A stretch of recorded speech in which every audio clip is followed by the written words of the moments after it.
नमस्कार दोस्तों, काफ़ी दिनों बाद आज मैंने वीडियो करने का प्लान किया और कोशिश करूँगा कि अब मेरी वीडियोज़ कंसिस्टेंसी के साथ आएँ। एक्चुअली प्रॉब्लम थोड़ा ऐसा था कि मैं भी मेरे थोड़े काम में मसरूफ़ था और मार्केट का भी ऐसा कंडीशन था कि बहुत ज़्यादा पढ़ना पड़ता था, बहुत ज़्यादा देखना पड़ता था, तो उस टाइम पे मुझे फ्री टाइम नहीं मिल पाया कि मैं वीडियो कर सकूँ। तो हाँ, अब शुरू करते हैं। अभी लास्ट मैंने आप जो भी मुझे थोड़ा भी फ़ॉलो करता है, आपको पता होगा कि मैंने बॉटम प्रेडिक्ट कर दिया था। मैंने एक सेंस बता दिया था कि ये करेक्ट लग रहा है कि यहाँ से मार्केट रिवर्स आएगा। उसके पहले भी मैं छोटे-छोटे शॉर्ट्स बना के आपको मार्केट को लेके मैंने मैंने बताया। मैं नवंबर या दिसंबर का टाइम है जब मैंने एक पोस्ट भी किया था कि मुझे लगता है यहाँ पे 50% क्वांटिटी आपकी बेच देनी चाहिए और बाकी के लिए आपको थोड़ा वेट करना चाहिए। और उसके बाद जब तक चीज़ें क्लियर नहीं हुई तब तक मेरा करेक्ट व्यू मैंने आपके साथ शेयर किया और बहुत अच्छा था मेरा प्रेडिक्शन, मुझे कहीं भी कोई अफ़सोस नहीं है। तो मैं बात करने वाला हूँ कि ये जो मार्केट का सबसे बड़ा प्रॉब्लम कैसा है ना कि लोग बिना सोचे-समझे ही मार्केट में आ जाते हैं। तो काफ़ी ये इतना ईज़ी नहीं है मार्केट। ये कोई सीए किया है, कोई सीएफए किया है, कोई बहुत पढ़ाई कर गया है, इकोनॉमिक्स भी पढ़ गया है, वो पढ़ाई एकेडमिकली जो भी है, वो मार्केट में काम नहीं करती। मार्केट का एक अपना अलग सेंस होता है। मार्केट में हज़ार चीज़ें हैं जो आपको एक साथ में एनालाइज़ करनी पड़ती हैं। उसके बाद आपको मालूम पड़ता है कि चल क्या रहा है। उसके बाद भी मैं एक बात बोलूँ तो उसके बाद भी सिर्फ़ 50% ही अ, खुद आदमी ये सोच पाता है कि हाँ, मैं सही हूँ। ये मैं नहीं बोलता हूँ कि बहुत करेक्ट किसी को मालूम है कि मार्केट में क्या होने वाला है।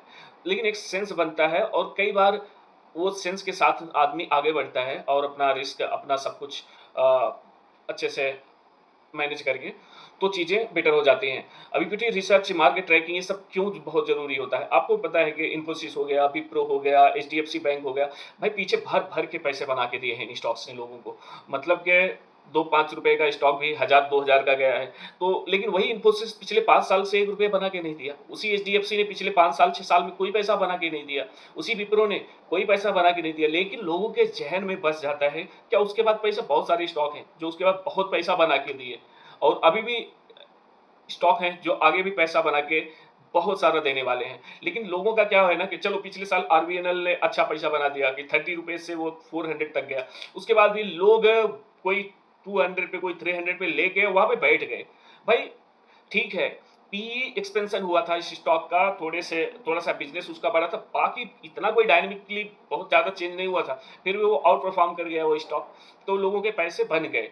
तो इसका मतलब ये नहीं है, फिर बहुत सारे लोगों को देखा है मैंने, रॉयल हर एक बंदे के पोर्टफ़ोलियो में है। तो ये एक जो थिंकिंग है ना कि जो चल गया वहीं पे पैसा बनेगा, एक्चुअली जो चलने वाला होता है ना, पैसा वहाँ बनता है। तो जो चलने वाला होता है वो वही तो रिसर्च है मार्केट। वही तो आपको समझना पड़ेगा। आप अभी मैं बताता हूँ ये लास्ट की गिरावट में मेरे 1-2 स्टॉक जो कि 40% 50% भी गिर गए थे। कई स्टॉक्स इनफैक्ट गिरे थे 15%, 10%, 20%, लेकिन 2-3 स्टॉक ऐसे थे जो 40 से 50% तक गिरे थे। और वो स्टॉक रिकवरी करके अभी मेरे को प्लस में आ गए।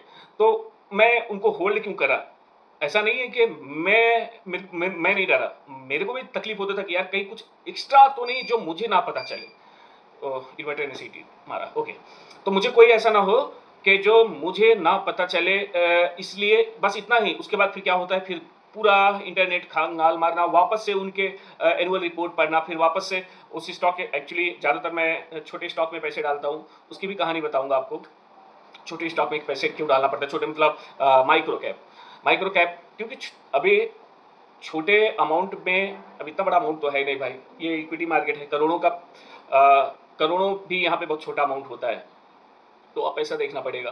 तो हाँ, मैं क्या बोल रहा था कि मेरे 50% तक भी गिरे से वापस ब्रेक इवन पे आ गए या फिर सरप्लस में भी चले गए, और जो थोड़ा कम गिरे थे काफ़ी अच्छा इक्विटी, ओवरऑल इक्विटी मेरी पॉजिटिव में आ गई, मेरा पूरा पोर्टफोलियो। तो मैं, क्योंकि मुझे मालूम था कि कंपनी में सब कुछ अच्छा है, जब मुझे ढूँढा कुछ गड़बड़ नहीं मिला तो मेरे को ये पता चला कि मार्केट ड्रिवन है ये सब। तो मार्केट ड्रिवन है अगर, तो कोई टेंशन नहीं होता है। अगर फंडामेंटल कोई प्रॉब्लम है स्टॉक में, कोई बिज़नेस उनका डाउन होने वाला है, वो अपना मार्केट खो रहे हैं, उनके रेवेन्यू गिरने वाला है, उनके प्रॉफिट मार्जिन पे प्रेशर आएगा, या फिर उनके डेप्थ बढ़ते जा रहे हैं, तो ये सब चीज़ें देख के फिर मेरा एक मूड बनेगा, चलो ठीक है मैं लॉस भी बुक कर लेता हूँ, मुझे कोई इश्यू नहीं। लेकिन अगर मेरा कंसेप्ट क्लियर है, मैंने जितने भी पैरामीटर्स हैं मैंने सबको अच्छे से चेक किया है और प्रॉब्लम नहीं है कोई स्टॉक में, तो फिर मैं वो 50% गिने तो 60% गिने तो कोई फायदा नहीं। आप लोग कितने लोग होंगे कि जिनके पोर्टफोलियो के स्टॉक गिरते हैं और एक टाइम पे आप सडनली आके बेच देते हो, उसके बाद फिर वो स्टॉक सीधा निकल जाते हैं। और छोटा मोटा तो इसमें सबसे ज़्यादा बड़ी प्रॉब्लम क्या होती है मालूम है? ये जो ब्रोकरेज रिपोर्ट्स आती हैं, भाई मैं सीधा बता देता हूँ, कोई भी ब्रोकरेज रिपोर्ट्स अगर वो डाउन साइड है तो फिर भी आपको पढ़ना है, और प्लस साइड में मैं तो नहीं समझता हूँ कि किसी भी ब्रोकरेज रिपोर्ट को पढ़ के किसी का कभी भला हुआ है। ये सब अपनी पोजीशन बनाने के बाद इधर उधर कर देते हैं, बाकी सब मार्केट बहुत अच्छा है, लेकिन यहाँ पे सब पैसे बनाने के लिए बैठे हैं। कंपनी का प्रमोटर भी पैसा बनाना चाहता है, कंपनी का ओनर भी पैसा बनाना चाहता है, जिसके पास स्टॉक पड़ा हुआ है वो भी पैसा बनाना चाहता है। इनफैक्ट हर कोई, गवर्नमेंट भी उस स्टॉक से पैसे ही बनाना चाहती है। कोई आपको कमाने के लिए नहीं आया है। कोई अगर ब्रोकरेज ये बताता है कि ये इतने पे खरीद लो, इतने का स्टॉप लॉस ले लो और ये इतना टारगेट रहेगा, इतना पैसा बन जाएगा, तो वो आपको कमाने के लिए कोई भी नहीं बैठा है कि जो आप के लिए पैसा बना के दे। तो ये सब चीज़ें आपको खुद सीखनी पड़ेगी, और मैं आपको रियलिटी के साथ बता रहा हूँ। आप मेरा चैनल सब्सक्राइब करके रख लीजिए, और मैं मेरे पूरे तजुर्बे के साथ मैं आपको हर एक छोटी सी छोटी चीज़ें मार्केट की आपको मैं सिखाने वाला हूँ। और आपको बैलेंस शीट, प्राइस एक्शन, और प्राइस एक्शन का क्या मतलब है कि एक लेवल तक, सिर्फ एक ब्रॉड व्यू आने तक के लिए प्राइस एक्शन मैं आपको बताने वाला हूँ। उसके बाद कंपनी को लेके भी डिस्कशन होगा। आगे मैं ये चैनल को थोड़ा बड़े स्केल पे लेके जाना चाहता हूँ। अभी मैं थोड़ा सीरियस हुआ हूँ, क्योंकि एक्चुअली ऐसा नहीं है कि कोई मुझे पैसा कमाना है। अगर वैसा कुछ रहेगा देखेंगे बहरहाल, लेकिन मेरा जो अपना मेन फोकस है चैनल को आगे बढ़ाने का, उसके पीछे है कि मैं आप एक्चुअली किससे डिस्कस करने के लिए ज़्यादा कोई लोग होते नहीं है। तो अगर मैं यूट्यूब के थ्रू डिस्कस करता हूँ तो आपके भी जो कमेंट्स आएंगे, जो क्वेरीज आएंगी, तो वो सब चीज़ें मिलके मेरा भी नॉलेज इन्हेंस ही करने के लिए मेरे काम आने वाली हैं। तो मैं क्या बोल रहा था कि जैसे बहुत सारे लोगों ने आरबीएनएल में पैसा डाला, एचडीएफसी में पैसा डाला। वो एक फेज होता है कोई स्टॉक का। वो टाइम पे जब पैसा बना रहा था स्टॉक, तो उसको 30%, 25% इस हिसाब से स्टॉक वो कंपनी ग्रो कर रही थी, उसका रेवेन्यू बढ़ रहे थे, उसके पैट मार्जिन सब अच्छे से बढ़ रहे थे, तो कंपनी पैसा बना के दे रही थी। लेकिन क्या होता है ना कि मार्केट हो या फिर स्टॉक कोई भी, जब कोई चीज़ ऊपर जाती है ना, तो एक एक्सट्रीम लेवल तक वो ऊपर जाती है, और जब नीचे आती है तो भी एक मतलब पागलपंती के हद तक मार्केट जब गिरावट आती है ना, अभी आपने लास्ट में देखा ना, अभी जस्ट 1 मंथ पहले कितने सस्ते सस्ते वैल्यूएशन तक स्टॉक गिर गए। भाई ये तो भी कुछ नहीं था। अभी तो चलो ठीक है, हमारा समझ लीजिए कि डोमेस्टिक इन्फ्लो इतना अच्छा है, 32,000 करोड़ की बाइंग आ रही है हमारे रिटेल की तरफ से, जो म्यूचुअल फंड्स पैसा लेके संभाल रहे हैं। नहीं तो अदरवाइज इतना एफआई ने जितना एग्रेसिवली होके सेल किया है पूरे मार्केट को, मैं देख रहा हूँ पिछले 1.5-2 सालों से लगातार इनके सेल्स के ऐसे ही फिगर आ रहे हैं, 8,000, 10,000 करोड़, 6,000 करोड़, 5,000, 3,000 करोड़। 2 दिन खरीदेंगे तो 10 दिन बेचेंगे उसके बदले में। तो मार्केट कहीं भी जा सकता था, और हिस्ट्री में ऐसा हुआ है भाई। मैं अभी भी देख रहा हूँ, अभी भी है मार्केट में 15 का आरओई के साथ में 15 के पी के साथ में 30 का आरओई का स्टॉक पड़ा हुआ है। तो पागलपंती की तेजी होती है, पागलपंती की मंदी होती है मार्केट में। तो समझदारी एक पूरा एक साइंस है कि मार्केट में टिके कैसे रहना है, पैसा कैसे बनाना है। इतना इजीली पैसा बनता नहीं है, हर एक डायनेमिक अलग होता है मार्केट का। हमको खरीदारी किस बेसिस पे करनी है, पैसा डिप्लॉय कैसे करना है, हमको स्टॉक्स कैसे चाहिए। अभी स्टॉक्स कैसे चाहिए कि जैसे मैं एक बात बोलता हूँ आपको, अब आप में से कई सारे लोग नहीं, मुझे टाटा स्टील लेना है, मुझे बजाज फिनांस लेना है, अच्छी कंपनियां हैं। मैं ये नहीं कह रहा हूँ कि कंपनियों में कोई प्रॉब्लम है, बेशक कंपनियां अच्छी हैं। अगर आपके पास इतना सारा पैसा है कि आपको 5-10% का रिटर्न चाहिए, 12% का रिटर्न चाहिए, तो आप ऐसी कंपनियों को कंसीडर कर सकते हैं। लेकिन अगर आपको पैसा बनाना है, मल्टीपल में लेके जाना है कि ठीक है मेरे को मुझे मेरा रिटर्न किसी साल 200% भी जाए, किसी साल 100% भी जाए, किसी साल 80% भी जाए, तो वो होता है माइक्रो कैप कंपनियों के साथ में। लेकिन हाँ, प्रॉब्लम है, डाउनफॉल भी वहाँ ऐसे ही आता है। तो वो पैसा कितना लगाना है माइक्रो कैप में, कैसे देखना है। माइक्रो कैप का कैसा होता है ना कि आपने 10 स्टॉक खरीदा अच्छे से वेल रिसर्च करके, मैं भी अगर मेरा भी अपना वो बताता हूँ, वो 10 स्टॉक में सिर्फ 2 या 3 स्टॉक ऐसे हो जाएंगे जो कि मेरे 50 गुना 100 गुना हो जाए 10 साल 15 साल में, 2 स्टॉक मुश्किल से। तो बाकी 8 स्टॉक में ना मेरे 2-3 स्टॉक लगभग मोटा मोटा रिटर्न दे देंगे, छोटा मोटा 2-3 स्टॉक इधर उधर ही घूम के रह जाएंगे, 2-3 स्टॉक जीरो हो जाएंगे। इनफैक्ट मुझे कोई फर्क नहीं पड़ेगा, मेरे वो 2 स्टॉक ही मेरे को, इनफैक्ट एक स्टॉक ही मेरा अगर वहाँ से 100x हो गया तो ओवरऑल मेरे पोर्टफोलियो को 10x कर देगा। तो चीज़ें ऐसी देखनी पड़ती हैं। तो लेकिन प्रॉब्लम क्या होता है माइक्रो कैप कंपनियों में? माइक्रो कैप कंपनियों में बहुत ज़्यादा अनसर्टेनिटी होती है, कुछ भी क्लियर नहीं होता है, बहुत ज़्यादा वहाँ पे फेक वैल्यू दिखाई जाती है, बहुत ज़्यादा फ्रॉड होते हैं, बहुत ज़्यादा मैनिपुलेशन होते हैं प्रमोटर्स के द्वारा और कई लोगों के द्वारा, उसको ले जाके सर्किट में छोड़ देंगे। और सबसे बड़ी प्रॉब्लम क्या है ना कि लिक्विडिटी बहुत कम होती है। तो ऐसे छोटे स्टॉक्स में लिक्विडिटी कम होने की वजह से कैसे कि चले एक मीनिंगफुल आपकी क्वांटिटी, अब चलो एक 50 लाख रुपए आपने डाल दिया अगर उस स्टॉक में, तो आपको बेचने का बहुत मुश्किल हो जाएगा। तो वो सब चीज़ें भी संभाल के देखना पड़ता है। हाँ, लेकिन रिटेल इन्वेस्टर्स को, जो छोटे लोग हैं जिनका पैसा ज़्यादा नहीं है, जैसे जो 5 लाख, 4 लाख, 3 लाख रुपए, 8 लाख रुपए तक ये माइक्रो कैप में रखना चाहते हैं, तो 10 में से अगर 50,000, 60,000 एक स्टॉक में डालना है, 70,000, 1 लाख, इससे ज़्यादा तो ऐसे नहीं डालना चाहिए। अगर आपका एक 10-15 लाख का पोर्टफोलियो टोटल, तो मैं इतना बोलता हूँ 15 लाख के पोर्टफोलियो में अगर आप बहुत एग्रेसिव हो तो 5 लाख रुपए आप माइक्रो कैप में रख सकते हो। बाकी भी मैं बता सकता हूँ आपको कि कहाँ रखने, जरूरी नहीं है बाकी हर इस स्टॉक में रखने। अब स्टार्टिंग तो आपको वैसे ही स्टॉक से करना है कि जैसा मैंने कहा, लाइक बड़े बड़े स्टॉक, ये थोड़ा एडवांस आपको जब समझ में आ जाएगा मार्केट, उसके बाद आपको ये माइक्रो कैप में हाथ डालना है, क्योंकि ये यहाँ हाथ जलते बहुत ज़्यादा हैं, बहुत तेज़ी से। तो ये सब चीज़ें देखनी पड़ेंगी कहीं से भी, मतलब रोज़ के रोज़ एक छोटा भी पैरामीटर अगर मिस हो गया ना, तो ये कंपनियां खा जाएंगी आपका पैसा। ऐसे नहीं खा जाएंगी, मतलब कि आप कहीं ना कहीं गलती से गलत जगह पे घुस जाओगे। तो माइक्रो कैप एक अच्छा जरिया होता है तेज़ी से पैसा बनाने का। तो अगर आप एक छोटे इन्वेस्टर हो तो आपको यहाँ से पैसा आपका बनेगा, लेकिन आपको आपकी इक्विटी रिसर्च एकदम टॉप लेवल की होनी चाहिए। आपको हर चीज़ देखना है। अब लोग बोलेंगे कि P, price to book, ROC और उसके बाद फिर डेप्थ टू इक्विटी वगैरह, जो हमारे ब्रोकिंग के ऐप के स्क्रीनर पे मेनली 5-7 स्क्रीनर रहते हैं ना, वो ठीक है, उतना ही नहीं है, लेकिन देखना उतना तो मैनिपुलेट करके रखते हैं आजकल।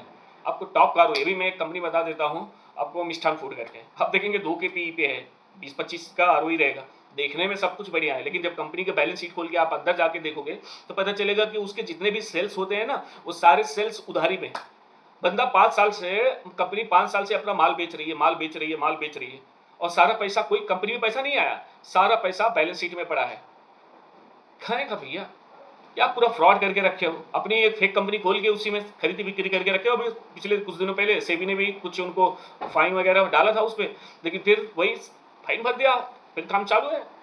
ऐसे आधे पढ़े लिखे लोग आएंगे, एक कहावत है हमारी हिंदी में ना, अधजल गगरी छलकत जाए, तो वैसे ही अधूरा ज्ञान के साथ में आएंगे और फिर वो फंस जाएंगे ऐसे। तो मैं हर एक चीज़ें धीरे धीरे करके आपके साथ एक्सप्लेन करने वाला हूँ। बेसिकली मैं ट्राई ऐसा करूँगा कि मैं कमेंट सेक्शन से लेकर, एक्चुअली ऐसा बताने के लिए, जब थाउजेंड्स ऑफ थिंग्स माइंड में रेगुलेट करती हो, बहुत सारी चीज़ें हो जो बताने को, तो ये समझ में नहीं आता कि स्टार्ट करें तो कहाँ से करें। तो बेसिकली मैं यही सोच रहा हूँ कि अगर आपके जैसे भी कौन सी भी एक क्वेरी है ना, आप मुझे अगर कोई एक छोटी सी क्वेरी पूछेंगे तो मैं उसको पूरा ब्रॉड में आपको एक्सप्लेन करने के लिए ट्राई करूँगा। और तो बात ऐसी ही है कि आपको ट्रैक करने पड़ेंगे बिजनेसेस, उससे ज़्यादा जितना खतरनाक ये पूरा एक मार्केट का खतरनाक एक हिस्सा होता है मार्केट का एक्चुअली। जितने भी फ्रॉड होते हैं, जितने भी मैनिपुलेशंस होते हैं, आप हर चीज़ तो नहीं मैं, लेकिन 90% तक आप उसको आप देख सकते हैं, उसको आप समझ सकते हैं। तो बहुत ज़्यादा चांसेस है कि आपके बहुत सारे पैसे बच जाएंगे। स्टार्टिंग में अर्ली डेज में मेरे नहीं मालूम थे, मैं भी ऐसे कंपनी में बहुत पैसे कमाए, मैंने कुछ भी ले लिया, कुछ भी कर लिया। कोई बताता है बस ये देख लो, कोई बताता है, अभी रिसेंटली मैं कल एक रील स्क्रॉल कर रहा था, बंदा एक हैमर देख के बताता है ये हैमर दिखे तो तुरंत के तुरंत बाय कर लो, ये दिखे तो तुरंत के तुरंत सेल कर लो। एक्चुअली प्रॉब्लम उसकी नहीं है, वो हैमर की भी 100 कहानी होती है, वो उसके पीछे का वो वीडियो में आएगा नहीं, रील में तो आएगी नहीं, उसके तो पूरा एक वीडियो बनाना पड़ेगा हैमर का यूज कैसे करना है, उसके बाद भी उसका रिस्क मैनेजमेंट क्या रहेगा, उसका सक्सेस रेट क्या है, किस मार्केट में काम करता है, किस जगह कैसे नहीं, किस स्टॉक में काम करता है, किस इंडेक्स में कैसा काम करता है, सबका अलग अलग है। तो वो सब चीज़ें इजीली कोई नहीं बता सकता। अब बस एक रील देखा आपने और उसके बाद आप सीधा जाके फॉलो कर लिए उस बंदे की रील का, तो उसको 2 पैसा भी मिला नहीं मिला पता नहीं, लेकिन आपका हजारों लाखों रुपए फट से 1 मिनट में कोलैप्स कर जाता है। तो मार्केट को देखना है, मार्केट को समझना है। एक्चुअली मैं पिछले 5 साल 6 साल से मैंने भी बहुत पढ़ा है मार्केट को। मैंने बहुत सारी किताबें पढ़ी है, बहुत सारी किताबें पढ़ी है। मैंने 1-2 अच्छे यूट्यूबर भी हैं, जैसे लाइक बसंत महेश्वरी और और भी कुछ लोग हैं। इनको मैंने पूरा फॉलो किया है, चूँकि बहुत अच्छा बसंत महेश्वरी जी तो अभी रिसेंट में उन्होंने अपना 1.5 साल पहले अपना पेवाल पे कर दिया था यूट्यूब चैनल, तो उसका 600-700 रुपये कुछ महीने का है, वो भी मैं पे करता हूँ था। लेकिन अभी ठीक है, अभी भी करता हूँ मैं, लेकिन अब रिसेंट में बस हो गया है कि ठीक है, अब वही बातें घूम फिर के वो बताते हैं, तो जिसमें कुछ नया जैसा नहीं लगता है। तो जो चीज़ें मालूम हैं लगभग, तो काफ़ी होता है। 4 साल 5 साल अगर किसी को रोज़ 1 घंटा आप देख रहे हो, समझ रहे हो, तो बहुत अच्छे यूट्यूबर भी हैं, बहुत अच्छे इन्वेस्टर भी हैं वो, और मैं उनकी बहुत इज़्ज़त भी करता हूँ। तो वो पैसा जो उनका है वो गलत नहीं लेते हैं कि एकदम से फ्री में सब कुछ किसी को बताना भी लोगों को कदर नहीं रहती है। तो अभी तो मेरा फ्री में ही है, कदर करो ना करो आपका मर्जी है, लेकिन हर एक चीज़ें बहुत इंपॉर्टेंट होने वाली हैं। बेसिकली आज जो मैंने ये वीडियो बनाई, इसमें कुछ बहुत ज़्यादा डिस्कशन नहीं करना था, बस मेरा एक अपना व्यू बताना था कि आगे कैसा मैं करने वाला हूँ। तो आप 100% मैं सीधा बोलता हूँ कि मेरे जैसा ईमानदार एक आदमी अगर यूट्यूब पे मिला होता तो शायद मेरे बहुत सारे पैसे बचते अर्ली डेज़ में। लेकिन जो हो गया सो हो गया। मुझे तो वो टाइम पे कोई फौजी है, वो उसका ऑप्शन अच्छा लगता था, स्टार्टिंग में बोल रहा हूँ। उसके बाद कई सारे लोग थे यार। एक दिन अपनी नाम क्या लेना, किसको छोड़ो यार, नाम लेके कोई फ़ायदा नहीं है। तो बहुत सारे बेवकूफ़ लोगों के चक्कर में पड़, बेवकूफ़ वो नहीं थे एक्चुअली, वो लोग बहुत घटिया लोग थे। लोगों के पैसे अपने फॉलोअर्स के डुबाए उन लोगों ने, झूठे ख्वाब दिखाए।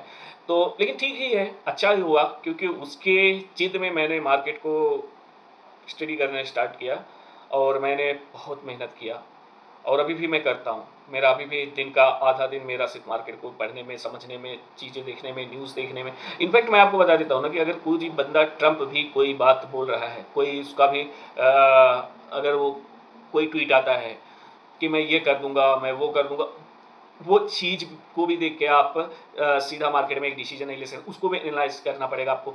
एनालाइज करने के बाद आपको समझ में आएगा कि ये चीज़ ऐसा होगा तो ऐसा होगा, ऐसा होगा, ये नहीं हो सकता, ये फेक है, ये डराना है, ये धमकाना है, या क्या कितना मुश्किल हो सकता है, ये सब चीज़ें आगे क्या रिजल्ट आएगा इनका।